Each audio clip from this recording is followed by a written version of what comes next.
আগে সরকার আমলে মানে মোটামুটি আমাদের ইনকাম ছিল বা চলতে পারছি, জিনিস দাম বাড়লো আবার মানে জায়গায় নিয়ে আসছে, চলে ফিরে খাওয়ার মতন আমাদের একটা ব্যবস্থা হয়েছে। বর্তমান সরকার উনি তো যে অবস্থা আছে ওনার তো সব কিছু ঠিক করতেও সময় লাগে, তবে আমরা সব কিছু মানে সে এই মতন পাইতেছি না। গোস খাইছি বলতে এখন বললে তো মানে এটা আর শরমের ব্যাপার, গোস খাইছি হলে মানে কোরবানির সময়।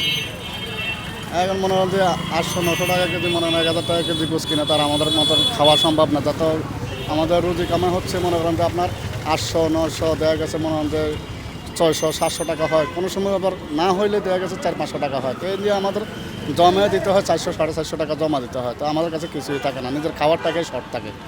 আমরা এমন সরকার চাই যে জনগণকে নিয়ে মানে ভাববে, দেখবে, জনগণকে দেখবে, এরকম সরকার চাই। যাতে মানে আমাদের দিকে মানে গরিব দুঃখী মেহনতি মানুষের দিকে যাতে একটা মানে নজর রাখে, যা মানে যোগ্য মূল্যের দাম, বিভিন্ন যারা মানে যাদের নিত্য প্রয়োজন যে জিনিসগুলো, এগুলো যদি একটু দাম টাম কমায়, যদি আমাদেরকে মানে একটু সুযোগ সুবিধা চলার মতন আমাদেরকে করে দেয়, তাহলে আমরা ওই সরকারকে ভালোবাসি।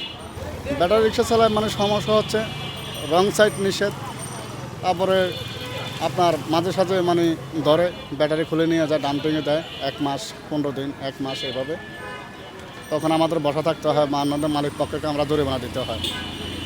আগে আগে বলতে মানে অনেক আগে ছিল, 2015-16-তে তখন সেক্টরের ভিতরে মানে 1500 টাকা করে মাসিক নিত। এটা না, এটা এখন নিচ্ছে না বা হচ্ছেও না।